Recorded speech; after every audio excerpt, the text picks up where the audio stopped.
the general idea that SDG&E needed to be taking not ratepayer dollars, but their profits, their shareholder resources, and investing them in the city, that was important to us.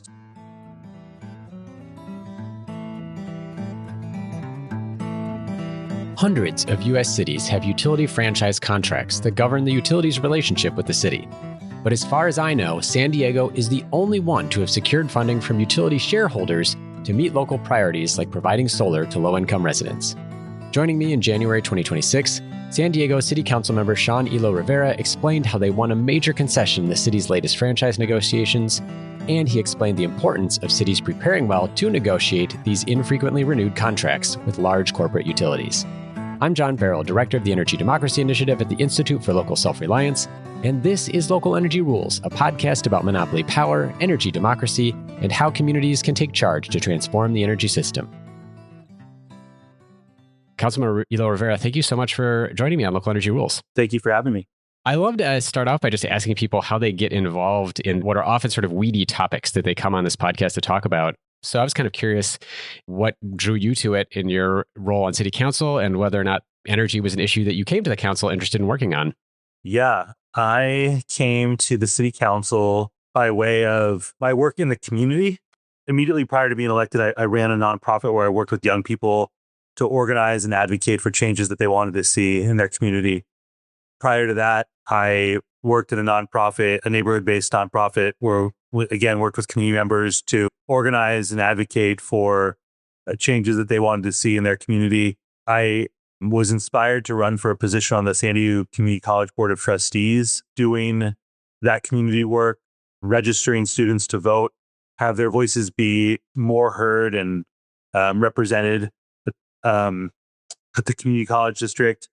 And politics it's a crazy world, and very unexpectedly, the seat that I currently sit in went from looking like it would be a kind of uncontested or barely contested re-election campaign for my predecessor to a longtime serving congresswoman announcing her retirement, my predecessor deciding to run for that seat, and then a number of folks encouraging me to run for this position. So I've done the best that I could to continue that community work from the seat of the City Council.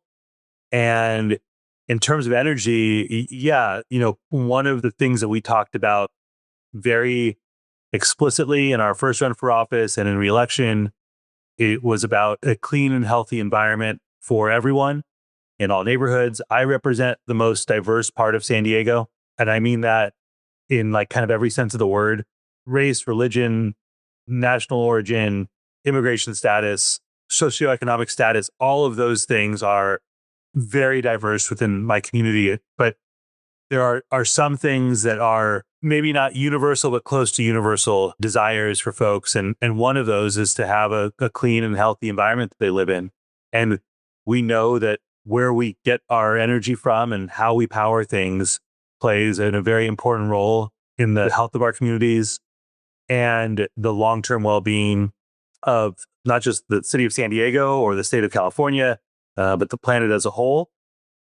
The last thing is I said this when I was running for office the first time and continue to believe it, that while the challenges of climate change can seem almost overwhelming at times and the problem almost too immense to address, the solutions are actually quite exciting when you think about them at the local level, what they mean for a community.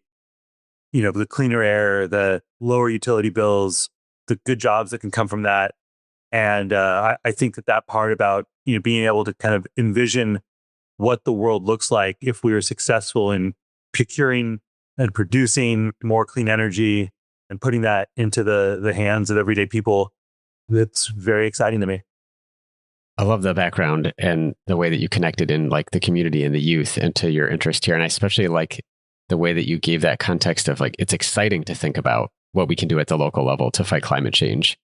I'd love to then get right into the issue here. So many cities that are served by for-profit utility companies have these so-called franchise contracts that are between the city and the utility. These contracts can be 20, 30, 40, 50 years between renewals. So, what were some of the important issues for the city when San Diego was negotiating its latest renewal? What was on the table? Well, the issue just landed on our laps. Very, very early in our first term, the franchise became one of, if not the dominant city issue in the context of this was 2021 at that time. And we were in the midst of a global pandemic that was, there's a lot going on. But in terms of municipal issues, the franchise agreement was front and center. I chaired the environment committee. So a lot of the run up to the ultimate decision ran through my committee. My longstanding relationships with some of the climate activists and climate organizers in town and working in coalition with them and from my previous work, my personal beliefs about not just the importance of having cleaner energy, but making it more affordable for folks and detaching what is a basic human need from a purely profit-driven model. Those were important beliefs of mine. And unfortunately, we were at the end of a 50-year franchise agreement that had really had very little to no work done by the city side to prepare us to be in a good position for maximum leverage and maximum options as a city. So we had to navigate that negotiation and the ultimately the decision from a place of having far less than ideal circumstances to negotiate from it, in my opinion, and the city being in a tough spot in terms of workforce capacity, per capita revenue in comparison to other big cities. San Diego's being quite lower than other cities that are major American cities. Those all played important factors in the decision that was ultimately reached. One of the things I thought was amazing, and really my interest in interviewing you, was that so many of these franchise negotiations have taken place a lot of times in the context of public power campaigns where folks are actually hoping the city will take over the utility company or take over the service from the utility company. But San Diego won a concession, I maybe even more amazingly now in the context you give about the sort of sense of not having been well prepared for it. You got this $10 million commitment to a low-income solar effort that's called the San Diego Solar Equity Program. And most notably, the investment is not coming from city coffers or from utility customers, it's coming from utility shareholders. I just would love if you could talk a little bit about how that idea even kind of came forward and how the city did generate the leverage or the trade-offs in order to win that provision. Yeah. So in the run up to the decision, there were, obviously very, very, very strong, loud voices on both sides. There was a strong call to fire SDG&E, as the advocates say, and to pursue the municipal route. There were, lots of voices also in support of keeping SDG&E as the franchisee. And in that conversation, if you're listening to stakeholders, you can start to draw out what is important to folks. And we had a few different things that we thought were important. And from a broader perspective than just the solar equity program, the general idea that SDG&E needed to be taking not ratepayer dollars, but their profits, their shareholder resources, and investing them in the city, that was important to us. So that starts as like kind of a principle. And then what those dollars fund is one of the details that needs to be sorted out. I want to give credit, one of my colleagues, Councilmember Campillo, he actually, I think, probably said it before me about the solar program specifically, where I came in probably most aggressively was on a couple fronts. One was when these dollars needed to hit the city. And that wasn't just a solar equity program. We also required a commitment to the city's climate equity fund. And similarly, I wanted those both paid on the front end of the deal. What was on the table in front of us put these investments on the back end of a 20-year franchise. And meaning, in order to opt out at 10 years, we wouldn't see any of those investments necessarily. And so I made it clear early on that was an expectation shared early on. We didn't see progress, but on the day of the vote, and this is one of those, a little bit of a peek behind the scenes, because it was COVID and we were not back in council chambers, the meetings were happening on Zoom, and the conversation looked different than it would look like on a dais. And I represent District 9, which meant I had to sit and wait my turn. I'm the of nine council members, while my 8 colleagues all took their shot at stating what their position was, what they wanted. And when it got to me, it was actually, it seemed to be 4-4. And that seemed like an important moment to ensure that the community would actually see the benefits that were being promised and see them in a meaningful, tangible way that wasn't ultimately going to be used as a bargaining chip against the city, but instead as, real win for the community.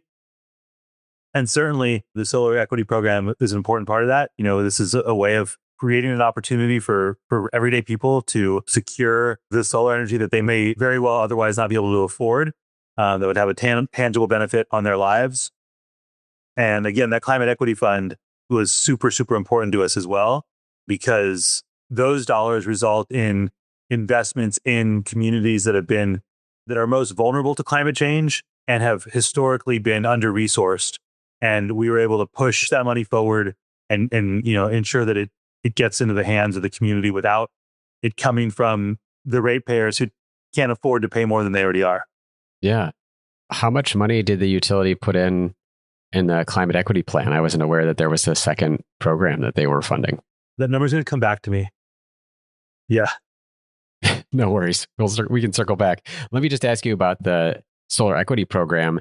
Can you talk about who runs it? What does it do exactly? What's the impact been so far with that money being invested up front? Yeah. So the solar equity program it's a $10 million 10-year program. There's an income qualification for it. It's run by the Center for Sustainable Energy. They're the program administrator. In the run up to that, our office worked closely with Councilmember Campillo's office and the mayor's office and SDG&E to ensure that this was going to be a thing that folks could actually access. And it's always nice to see the physical, tangible results of the programs we fund, especially for folks who, we're talking about working families, middle class families. So to see, them be able to have that rooftop solar and what that'll mean for their families has been great.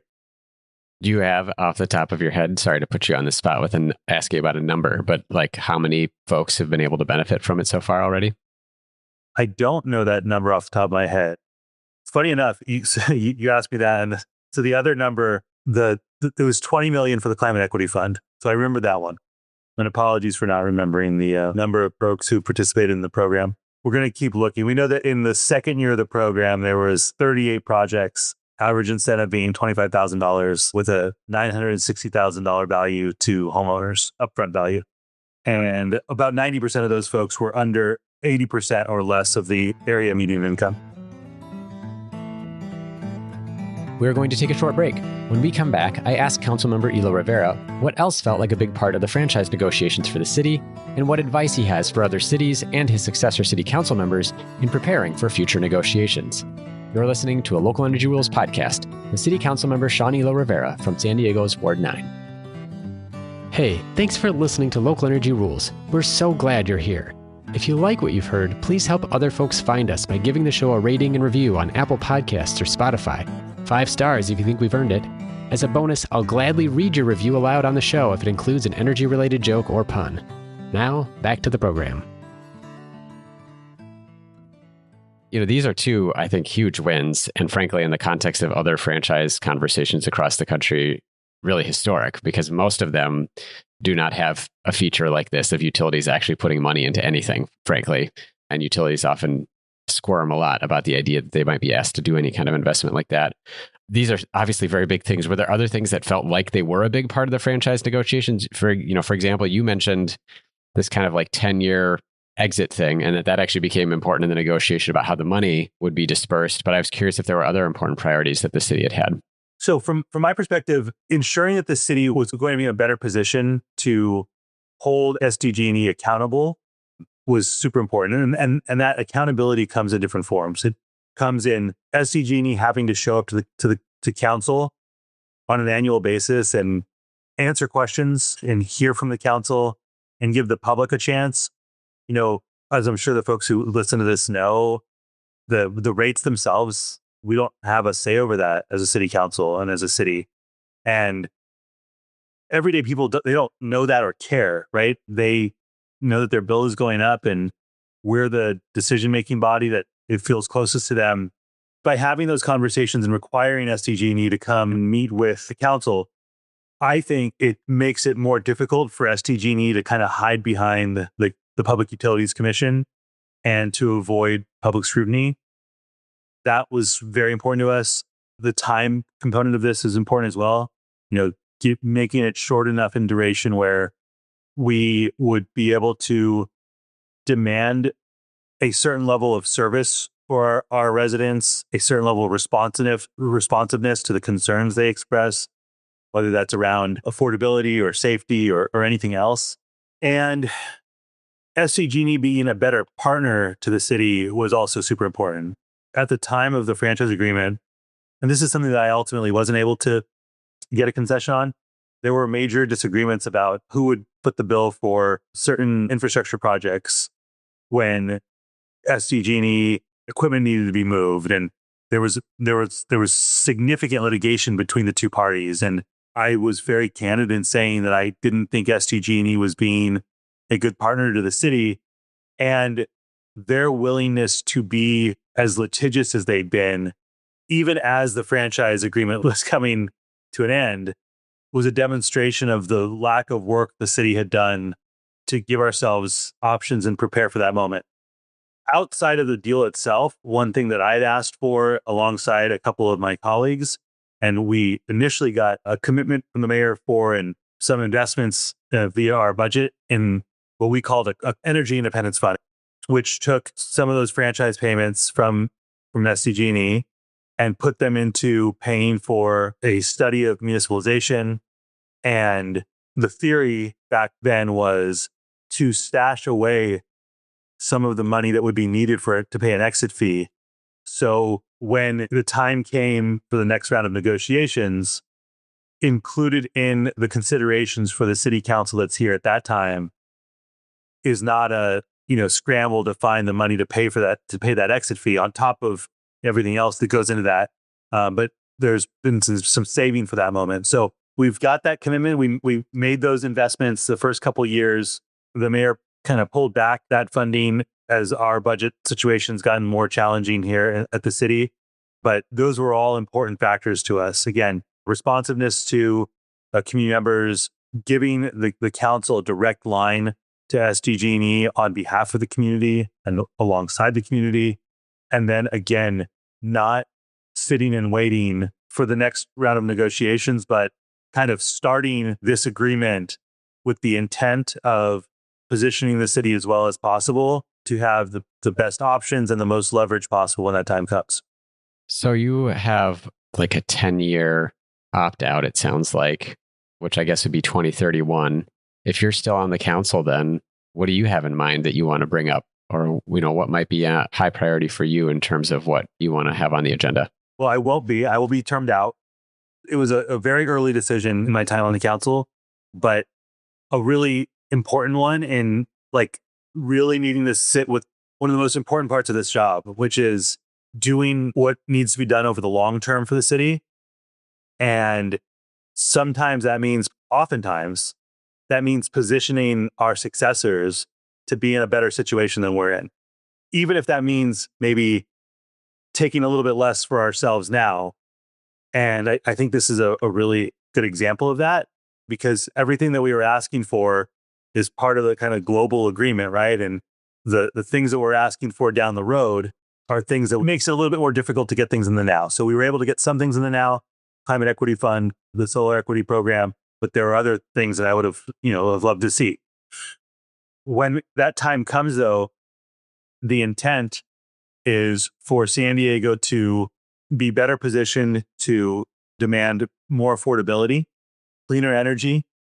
And if those things can't be delivered or committed to or won't be by SDG&E or another potential bidder, then for us to have a real option in terms of having public power in San Diego. And one of the very important shifts that is occurring and will definitely have occurred from the moment that franchise agreement was signed to where we will be when the 10-year period runs to a close is the establishment of and the expansion of San Diego Community Power, our community choice aggregator. And that, I think, is a very important factor and adds a very important dynamic to the energy conversation and power conversation here in San Diego. So what I hope for is the city to be in the best position. And this isn't like a politician answer. It's like genuinely what I want. The best position possible to demand affordability, to demand clean energy, and a deal that is in the city's best interest rather than, a multi-billion-dollar corporation. Given what you experienced going through that, and I'm thinking right now, like maybe this is the chance this part of the podcast will be the part that you share with your future, your successor council member. What advice do you have maybe for other cities or for your successors on the San Diego City Council as they are going to be approaching utility franchise negotiations? And maybe like who are some of the important allies that you found within and outside of city government that helped you get some of the things that you were successful at winning? Yeah, I think the first one, and this is like no secret for any negotiation or basically anything we do in life, right, is to prepare for it, right? Is to not wait until the last minute to build a foundation and create positioning that is beneficial to the city. If we're dealing with a negotiation with a energy monopoly, we are dealing with a multi-billion-dollar corporation whose sole job is to make money from agreements like this. And cities have a million things that we're trying to do, right? From keep the water running to keep people safe to, make sure there's library books on the shelves in our libraries. And if you wait until the last second, the city's ability to be on equal footing with that investor-owned utility is I mean, it's really hard to imagine that that's going to be a real situation. So make sure that you're planning for it. Make sure you're making moves to give yourself leverage and have a clear understanding of what the goals of the agreement are. Now, the goal determination, I think that's the part that's probably most important from the community perspective. Having a clear understanding of what are the most important things to come from this agreement for the community. Is affordability number one and clean energy second? Is it vice versa? Is it something else?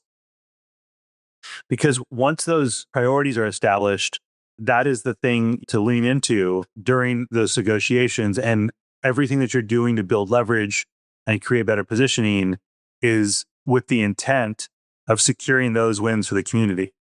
And if there isn't clarity about what those priorities are, then there's a couple of risks you're running. One is to just miss, right? Is to do all this work and fight hard and get something that feels like a concession. And you bring it back to your community members and they say, well, that's not what we wanted. That's not what's important to us in the moment. Bad job. And then the other risk there is that you can't be as certain that what you're getting is actually the thing that you think you're getting, if that makes sense. So, are we being specific enough in the language that we're using around the concession that we're asking for? Is it being delivered to us on the timeline that we want it to be delivered in and need it to be delivered in? Is it coming from ratepayers or the shareholders?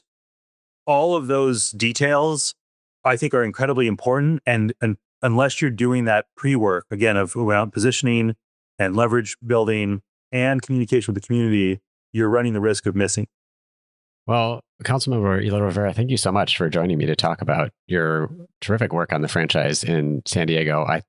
I'm excited about sharing it with all the other folks who are doing public power work across the country. There's a couple dozen communities where public power and franchises have been on the table that we know of already, and many more, I'm sure, that will come across this and say to themselves, gosh, when does my agreement come due and what might be on the table for us? So thanks so much for that work and for coming on here to talk about it. Thanks, John. Appreciate it. Thank you so much for listening to this episode of Local Energy Rules with San Diego City Council member Sean Elo Rivera about the concessions won by the city during its last franchise contract negotiation with San Diego Gas and Electric. On the show page, look for a link to the San Diego Solar Equity Program website, as well as a recent interview with advocates from Public Power San Diego, episode 260, about their research on the affordability benefits of public power. We'll also have links to a Local Energy Rules podcast interview with Randy Knight about how a well-negotiated franchise agreement led to a successful public power takeover in Winter Park, Florida, episode 184, and also to the fourth episode in our Public Power series, episode 167, that discusses franchise negotiations in Minneapolis and in Boulder, Colorado. Local Energy Rules is produced by myself and Ingrid Burson, with editing provided by audio engineer Drew Birschbach. Tune back into Local Energy Rules every 2 weeks to hear how we can take on concentrated power to transform the energy system. Until next time, keep your energy local, and thanks for listening.